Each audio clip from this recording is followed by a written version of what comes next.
আপনারা নিশ্চয়ই লক্ষ্য করেছেন আমাদের প্রধান উপদেষ্টা মাননীয় প্রধান উপদেষ্টা উনি ওনার ভাষণে 16 ডিসেম্বর ভাষণে বলেছিলেন যে আমরা ন্যূনতম কিছু সংস্কার সম্পন্ন করে যদি ইলেকশন করতে চাই তাহলে এই বছরে হবে, আর যদি আমরা আরও কিছু সংস্কার প্রত্যাশিত মাত্রায় করতে চাই তাহলে কয়েক মাস লাগতে পারে, সেটা হচ্ছে সামনের বছরের জুনের মধ্যে। তো আমাদের সংস্কার কমিশনের প্রস্তাবের ভিত্তিতে রাজনৈতিক দলগুলোর সঙ্গে যখন আলাপ করা হবে এটাই আমরা আইডেন্টিফাই করার চেষ্টা করব যে ন্যূনতম সংস্কার কোনগুলো আছে এবং এই বিষয়ে রাজনৈতিক মতৈক্য আছে কিনা।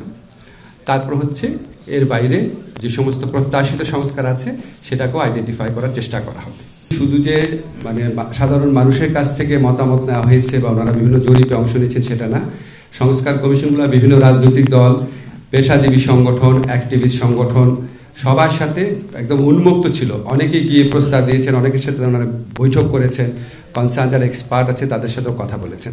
আপনি যেটা বিচারের কথা বলেছেন আমি জানি এটা নিয়ে সমাজে অনেক প্রশ্ন আছে যে আমাদের বিচার কি হচ্ছে নাকি।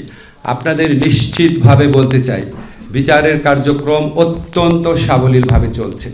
আমরা বিচারের ক্ষেত্রে মূলত গুরুত্ব দিচ্ছি ইন্টারন্যাশনাল ক্রাইম ট্রাইব্যুনালের উপর, বিকজ এই ক্রাইম ট্রাইব্যুনালের যে বিচারটা আছে এখানে রাষ্ট্রপক্ষের ইনভলভমেন্টটা বেশি, ফলে আমরা এটাকে খুব বেশি গুরুত্ব দিয়ে দেখছি এবং আমাদের যেই গতিতে এই মামলার তদন্ত কাজ এগোচ্ছে সম্ভবত আপনারা আশা করছি মার্চ থেকে শুনানি শুরু হয়েছে এটা দেখতে পারবেন। এবং আমাদের আশা আছে, এগেইন এটা বিচারালয়ের বিষয়, আমাদের আশা আছে, আমাদের বিশ্বাস আছে আমরা যে গতিতে এগোচ্ছি ইনশাআল্লাহ সামনে নির্বাচনের আগে আমরা অন্তত ট্রায়াল কোর্টে বিচার কাজ সম্পন্ন করতে পারবো। এখানে কারো কোনো রকম গাফলতি নাই, সুযোগ নাই। আপনাদের কাছে আমাদের প্রতিজ্ঞা, কমিটমেন্ট, অবশ্যই বাংলাদেশে যে নির্মম যে আপনার অমানবিক গণহত্যা সংগঠিত হয়েছে অবশ্যই আমাদের সরকার এটার বিচার করবে।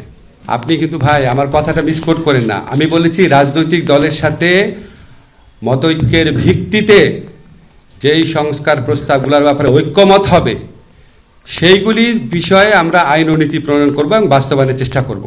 রাজনৈতিক মতৈক্য ছাড়া তো বলি নাই।